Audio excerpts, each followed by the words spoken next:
All right, today we're going to start off with a little bit of completing the square, just kind of some review because you should have seen this before, but if you haven't, you can kind of look at this as your introduction to it as well. And then we're going to get a little bit into our conic sections and talk about circles, and then next lesson we'll start talking about parabolas. So remember that when we had something like a plus b quantity squared, we can FOIL that out, or we could say, hey, there's a shortcut here. If I square the a and I square the b, and in the middle, I take the product of a and b and double it. So a times b and then double it, or times it by 2. Then I have what's called in here a perfect square trinomial. That's this thing right here squared.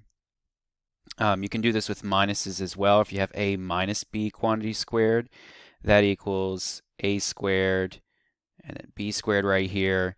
If you look at this b as a negative, you can say a times negative b. That gives you negative ab. And then double it, you get negative 2ab. So here's the other one that we could have if it were a minus b quantity squared. Usually we're going to stick to this up here with this section about completing the square. And what we're looking for is a perfect square trinomial that we can factor back to a binomial squared. So we want to look at it and say, recognize this form right here and say, hey, it looks like we took a plus b quantity squared. It's a quick, easy way to factoring things. So we're testing and seeing, is the first term, the square of the first term and the square of the last term, if I took both of those, multiply the two and doubled it, would I get the middle term? If so, I can simplify it to this. For instance, if I had 3 plus x squared, that's the same thing as x squared plus 6x plus 9, because this term squared here is 9, this term is x squared, so our x squared goes here, our 9 goes here. If you multiply the 2 and double it, you get 6x. But let's pretend like we didn't know all of this already, and I just gave you this, x squared plus 6x plus 9, and I said to factor it. Well, you can work backwards to that binomial squared. And all you got to do is say, if I square rooted x squared, I'd get x. If I square rooted the 9, I'd get 3. And just to check, if I multiply the 2, I get 3x. And if I double it, I get 6x. That is the middle term. So that checks out. So we know we can classify this as a perfect square trinomial, which means we can square root the first and last term, take this symbol, write it in between them, and say it's that binomial there squared. That will equal this right here. So that's our goal when we're completing the square, is we want to make whatever we're working with look like a perfect square trinomial. The problem is it doesn't always look like a perfect square trinomial. Like this one right here. This is x squared minus 6x minus 37. This is a perfect squared, x squared. The square root of that is x. The square root of, well, you got a negative 37 right there. We really can't take the square root of that. And even if we did and multiplied it by the x and doubled it, we wouldn't get negative 6x in the middle.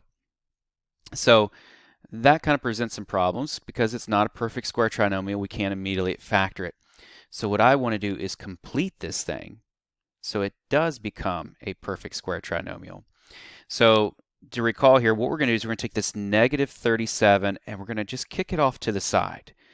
And that gives me x squared minus 6x. Give it some space and write minus 37 over here. And now I want to write something in the blank right here that will make the first three terms a perfect square trinomial. And so to do that, we're going to work backwards. Remember, it should be in the form of a squared plus 2ab plus b squared. So we need to make this middle term like 2ab, and we've got our first term here as a squared. So the square root of x squared is x, and this negative 6x should be the same as 2ab there. So I'm going to rewrite negative 6 as 2 times a negative 3, and then we have our x there. So notice right here, if I take the negative 3 and squared it, I get 9. So 9 is what's going to be written in my blank here. And just to kind of double check that, notice the square root of 9 is 3. The square root of x squared is x. If I multiply the two, I get 3x. If I double it, I get 6x. And the only thing here is it doesn't look like a negative 6. So let's make that 3 a negative 3. Now if I multiply the two, I get negative 3x. If I double it, I get negative 6x. So now we have right in here a perfect square trinomial, okay, where the first term is x, the last term is negative 3. And so those first three terms right there can be rewritten as x minus 3 quantity squared. And you can double check it, multiply them out, you should get that there. And don't forget with our expression we should have a minus 37 right here. Now we're almost done with this, completing the square. The only problem is we added 9 to our expression. So adding 9 changed the value of the expression, and we know in math we want to keep things the same here. So we can't just go around adding 9 to things. We also have to balance that out. So to balance it out, I'm also going to subtract 9 from our expression. So we added 9 here. We're subtracting 9 here. You could write it right here if you wanted to, just to say, okay, these two add up to 0. And combining these two right here, I'm going to get negative 45. And now it's still the same value as the original problem there, but it's just rewritten now in a more factored form. And as we discussed in class, this is going to help us out when we start doing conic sections, because this becomes the standard equation here for a parabola. Let's look at this one right here. You can pause the video, or if I went through too fast on that last one, you can work through this one with me as well and then try out the next one. So the first thing I always like to do is just check, is it a perfect square trinomial? I can square root x squared. I can't square root 41.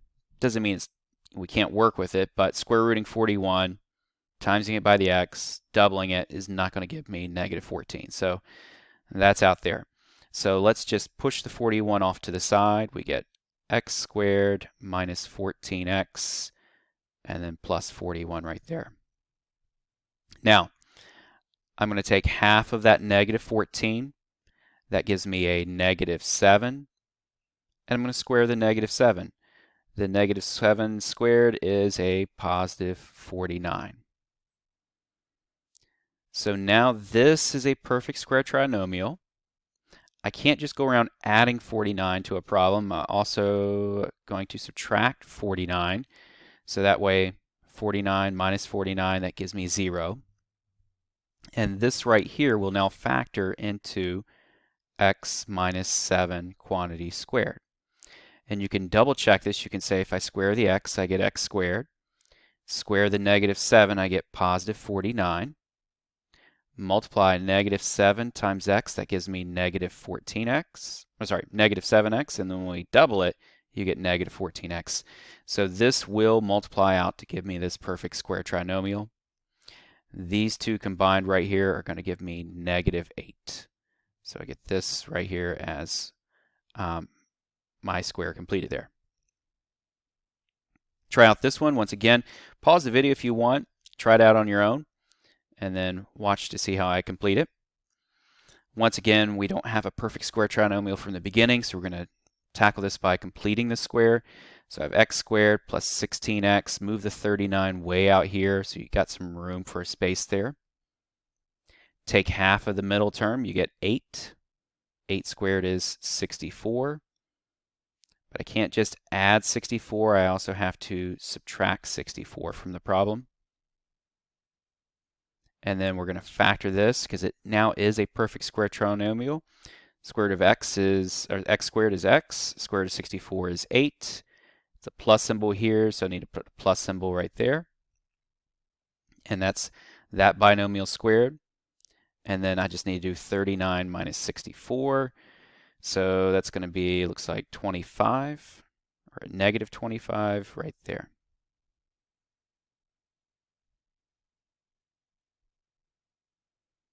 Now, sometimes we get problems where the leading coefficient is not 1. So we have to be careful. You can't take the square root of 3x squared and and kind of keep working it the way we've done the previous problems here. So what I'm going to do is do the same thing I did, started out the same way as the last ones, is move that negative 44 off to the side. And I get this. And then I'm going to factor out a 3 right here.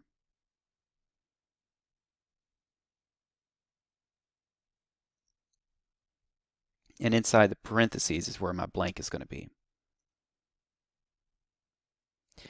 Now, taking half of 9, oops, this shouldn't be 9, should it? See, we all make mistakes. I was going too fast there. This should be a 6. Taking half of 6 gives me 3, and squaring the 3 gives me a 9. And now I do have a perfect square trinomial inside of the parentheses there. So don't forget, I just added 9 inside the parentheses, but to the problem, I really added 27, because if you take 3 times the 9 there, you're distributing that 3 to each one of those terms. I'm really adding 27 when you multiply that out. So be careful. One of the mistakes a lot of students make is they just only subtract 9 on the outside here, and you don't want to just subtract 9, you want to subtract 27, because we're adding 27 to the whole problem. So subtract 27 on the outside. Now what's inside the parentheses is a perfect square trinomial. That will factor back down to x plus 3 quantity squared. And then we need to take minus 44 and minus 27. Let's see, that gives us, I think, minus 71. And there's our answer to this one. Once again, we can kind of see how this is fitting that vertex form of a parabola. All right, I've got one more I want you to try before we start our conic sections. This is just kind of like the last one here. I want you to factor this out. Actually, just complete the square. I'm not going to tell you all the steps, so pause the video, try it out. All right, so I trust that you've done that. And so I'm going to kick that 64 off to the side. So we've got 9x squared plus 36x and a 64 way out here. But then I notice the leading coefficient's not 1, so I'm going to factor out 9. This gives me x squared plus 4x, leave a space there, plus 64. Let's go ahead and complete the square. Half of 4 is 2. Square the 2, you get a 4. Remember, we are distributing that 9 to the 4, so 9 times 4 is 36. So we can't just add 36, we also have to subtract 36 from the problem. And now we've got a perfect square trinomial in the parentheses. We can make this x plus 2 quantity squared. And then plus 64 minus 36 is going to give us 28.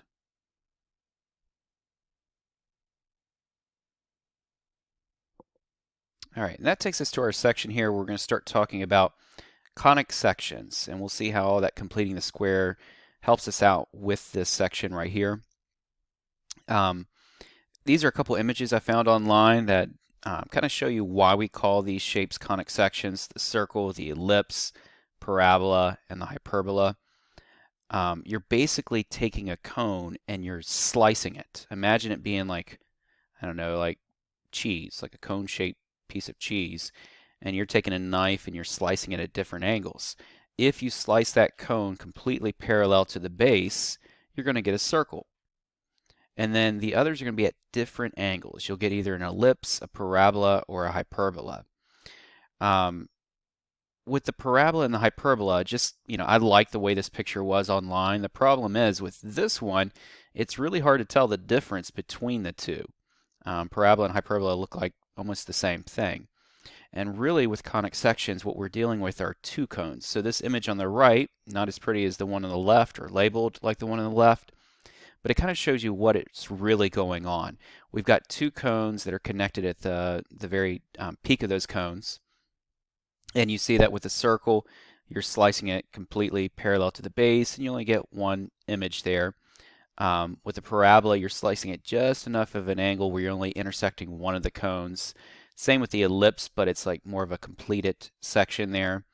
And then with the hyperbola, you're actually slicing into both cones at the same time. So this drawing of the hyperbola over here on the left should be, more where you see the other piece of it up there somewhere. So with that being the case, with each of these, we are going to define each one. So we're going to define a circle today. We're going to do a parabola in the next lesson, and then eventually we'll get into the ellipses and hyperbolas. But these are the two that you're most familiar with, so these are the ones that we'll be working with today. So if you ask somebody to define a circle, you'll get all sorts of answers. But in mathematics, we like the most precise, clear definition we can find. So this saying right here, it says, a circle is a set of all points in a plane that lie a fixed distance from a fixed point. So this distance is called the radius, and the fixed point is called the center. So let's draw a fixed point here. And technically what a circle is, in my words, I always say it's an infinite set of points that are equal distant from a fixed point. So for instance, this point right here, and this point, we can start adding points onto a plane. And as I add points, and of course I'm not drawing the circle completely all that great by hand, imagine that they're all the same distance away from that point right there. As you add more and more points, these points add up to infinity. As far as, well, not actual infinity, they go to infinity, how many points I'm putting on there. And they are all a fixed distance away from this fixed point right here. So we call that right there our radius. It's just a fancy way of saying what you knew about a circle all along. Let me draw it with my tools here so you can see them a little bit better. Here's the point, and if I draw my circle from that point, boom, there it is. Everything on this curve right here is a point. If we were to zoom in, you have a point, a point, a point. There are an infinite amount of points on this curve, and they're all the same distance away from that fixed point there. That's what a circle is. So like I said, on each one of these right here, we're going to go through a definition, and you'll start to notice a pattern between all of them. And in this case, they're all just a bunch of points that are a fixed distance away from a certain point. We've talked about this before, the equation of a circle, x minus h squared plus y minus k squared equals r squared. If we go back and look at a circle here, let's draw another one. Remember that the center is at h comma k. Any point on the circle, we'll call it x, y. And the radius is that distance between those 2 points. We'll call it r. All right. So if you can't see it behind this, it says you need 2 things to find the equation of the circle. You need to know the center. That's where you're going to label it HK and put it into that spot. And you need to know the radius. That goes in there for r, and you square that thing. So they say we can verify the equation of a circle by completing the square. I'll let you pause the video and read through that. And I know, just like with any math textbook, it's a lot of technical math stuff in it. Hopefully you notice in here what we're doing is we're taking half the coefficient of x and squaring it. We're completing the square here. We're doing the same thing with the y. So that's what we're going to see on some of our sample problems right here. So this says, show that the equation represents a circle and find the center and the radius of the circle. So how do we do that? Let's first get together our x terms. So I'm going to take the x squared term right here and the negative 2x squared term, put those together. And then I'm going to put together my y terms, the y squared and the 6y, put that together. And notice I still got this plus 3 here. I'm going to move it to the other side. I don't want it on that side right there, so the other side it goes. So I've got my x terms over here in green, my y terms in blue there. I'm going to complete the square on both of those. So to complete the square on the left, I'm going to say subtract 2. Not subtract 2, divide by 2. I get negative 1, and then square it. So I end up with x squared minus 2x. Remember, half of negative 2 squared gives me positive 1 right there. And this is a perfect square trinomial. All right? Now don't forget I added 1 right here, so I can't just go around adding 1. I also have to subtract 1. But instead of, when I got the equation in here, I know we did this with completing the square. Notice if you go back to completing the squares, where are they, right in here, there was no equal sign. You know, if there were an equal sign here, then I could say, you know, if I'm going to add something to the left side, I can add it to the right side and make it balanced that way. So as I do these, instead of subtracting 1 on the left side when I add 1 on the left side, I'm just going to add 1 to both sides of the equation. So let me rewrite this in a color-coded format. I meant to switch to green. So here it is again. I've completed the square by adding 1 right here. I could write -1 right here, but instead I'm just going to add 1 to the right side of the equation. And that will keep my equation in balance. I added 1 to the left side, I add 1 to the right side, stays in balance. And now x squared minus 2x plus 1, that will factor into x minus 1 quantity squared. I'm going to complete the square with the blue now. So half of 6 is 3. Squaring the 3, I get plus 9. Now I can't just add 9 to the left side, I also have to add 9 to the right side there. And this in blue will factor into x plus 3 quantity squared. And I got a plus sign in between these.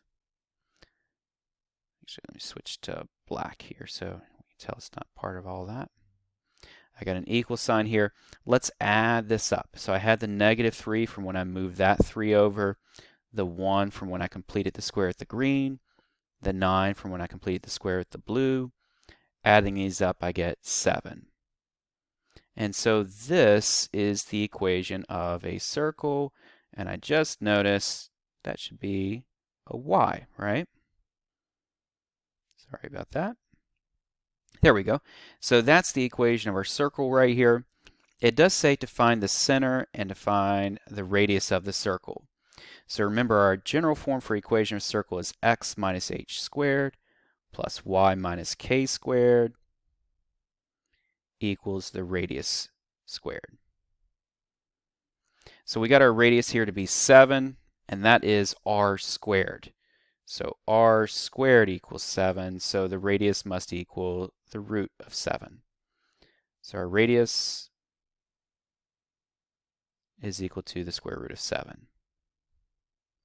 Now, what did I put in for h right here that makes this -1? Well, h must be a positive 1, because when you put it in for h, you get x minus 1. So our center is at 1, comma. And then for this 3 to come out to be positive right here, I must have put in a -3 for my k, because that would give me y minus a -3, which is y plus 3. So this is -3. That's my center. There's your radius, there's your center, there's your equation. All right, give this one a try. Pause the video. All right, I'm assuming you paused the video. Once again, we're going to get our x terms together. So we've got x squared minus 4x. I'm going to get my y terms together, so I get y squared plus 12y. And then I want to move over that -7, put the plus 7 over there. Let's complete the square with the blue. I get x squared minus 4x. Let's see, half of -4 is -2, and -2 squared is positive 4. So I added 4 to the left side of this big old equation here. I got to add 4 to the right side. Let's complete the square right here. We get y squared, whoops, switch colors here. Y squared plus 12y. Half of 12 is 6. Squaring the 6, I get 36. So I added 36 to the left side. I also have to add 36 to the right side. And now we can say this is the same thing as x minus 2 quantity squared plus y plus 6 quantity squared. And adding these up here, I get 47. So for my center,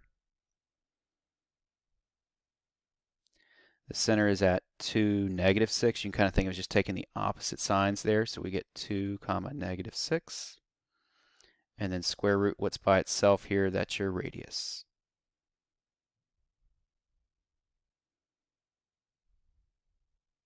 All right, once again, try this problem out. And then unpause it and watch the solution. So let's group our x's together. And group our y's together. Notice on this one I just got y squared there. There's nothing to group with the y on this one. But I am going to still add that 2 to both sides.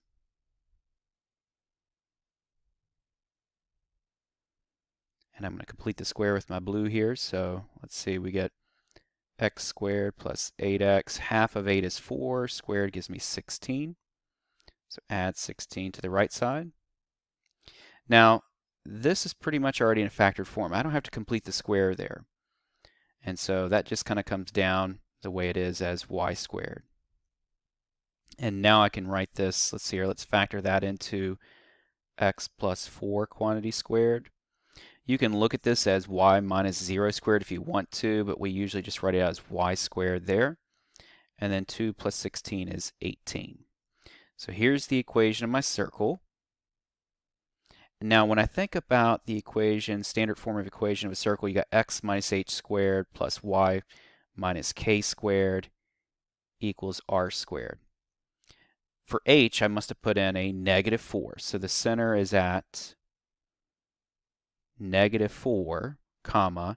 And remember going back to earlier in the last semester when we did equations of circles, if you don't see anything here, I must have put in a 0 for k there. So -4, comma 0 is your center. And then the radius is going to be at the square root of 18.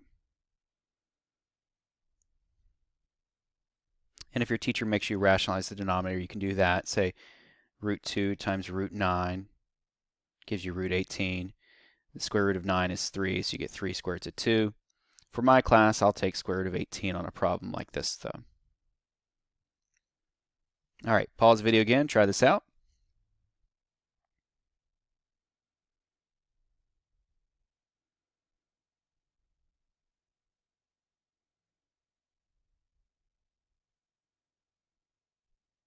All right, so I just kind of group those together, move that constant term over. Now this one's a little funny because we have an odd number there in the middle, but you just got to work with it like it's a fraction there, because that's what it's going to become. So half of -3 is -3 over 2. Let's write my scratch work right here, -3 over 2. And we're going to square that. So when we square it, we square the top and the bottom, and we get positive 9 over 4. So that's what we get here. We get x squared minus 3x plus 9 over 4. And I need to add 9 over 4 right here to the right side of the equation. For this one, half of -10 is 5, so we get y squared minus 10y plus 25, because we want to square that 5. So I need to add 25 to this side. And now we can factor it. So we end up with x minus 3 over 2, quantity squared. And then this one becomes y minus 5, quantity squared. And then adding these up, the 13 and the 25 give me 38, but then I need to add 9/4 to it. So I'm just going to do a little bit of fractional work. If I take 4 times 38, let's see, 4 times 30 is 120, and 4 times 8 is 32, so I get 152 over 4. That's the same thing as 38, plus 9 over 4. That's going to give me 161 over 4.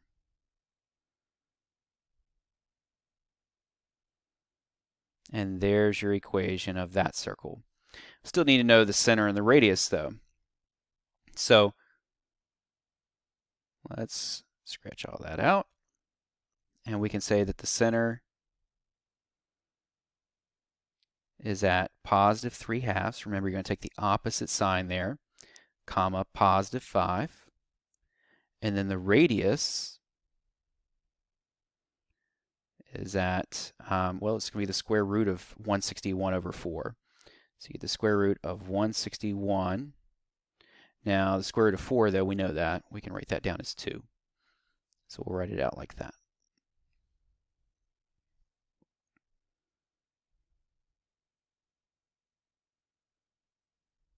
All right, let's try one more example here.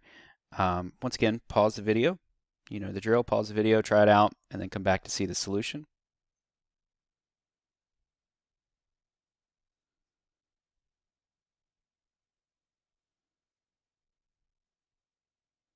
So the same setup as before.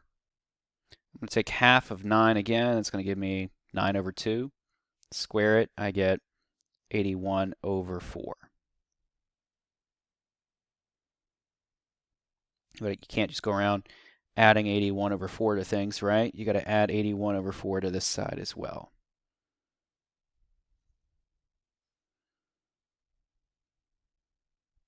I'm going to take half of negative 3. That gives me negative 3 halves. Squaring it gives me positive 9 over 4. And I've got to add it to this side as well.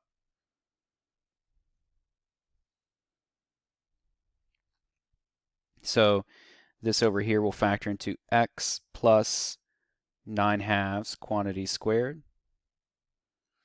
And this will factor into y minus 3 halves quantity squared. And this one over here, we're going to say 9 plus 81 gives me, just adding up these two right here, I get 90 over 4. And then this, written in fourths, is going to be negative 44 over 4. That's just making negative 11 over 1 into fourths. Adding up these two fractions, I get 46, positive 46 over 4. Remember, if the denominators are the same, you can just add the numerators. And then that's what we're going to put in over here on the right side. 46 over 4. It's a horrible 6. This thing is laggy today as I write on it. And so there's our equation. Once again, we need to write out the center and the radius of the circle. I'm just going to erase this to give me some room.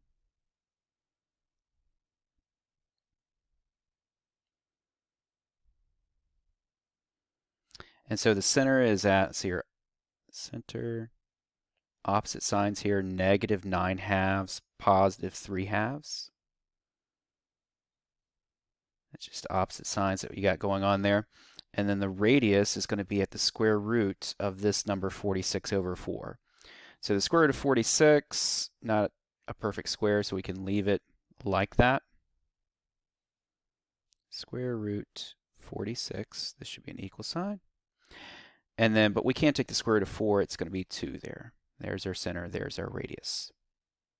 All right, I want to take a look at some of the things you're assigned on this homework assignment and to make sure that you understand what's expected of you.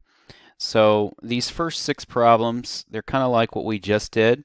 Some of them may require you to move more things over, like number 6 here. You have to move the x squared over to the left side, so to be positive x squared. But you should be able to do those things going back from your algebra classes. The rest is kind of like what we've done before in the past. So like number 7 and 8, we've had problems like that before, where they just want you to use that equation of a circle, the x minus h squared plus y minus k squared, to write out the equation based on those numbers there. So it's just saying, you know, it's actually easier than having to use completing the square. And then a little bit with translations. Let's see what you can remember from translations there on number 9 and 10. These over here at the graphs, I want you to be able to look at a graph and write the equation of the circle. So you kind of want to figure out where the center of the circle is, put that into the equation, and then you're basically just counting to figure out what the radius is, and then you put that in the equation. Let's see. These over here, let's look at my computer. Once again, is very laggy today. I must have too much going on with it. Oh, and there it goes. Nope, nope, nope, nope. You can try some of these in here. The ends of a diameter, you should be able to do that. The ones with area and tangents I'm not going to assign, but you can try them out if you want. I'll leave the answers there for you. So that's basically it. Make sure that you can complete the square to write out the equation of a circle.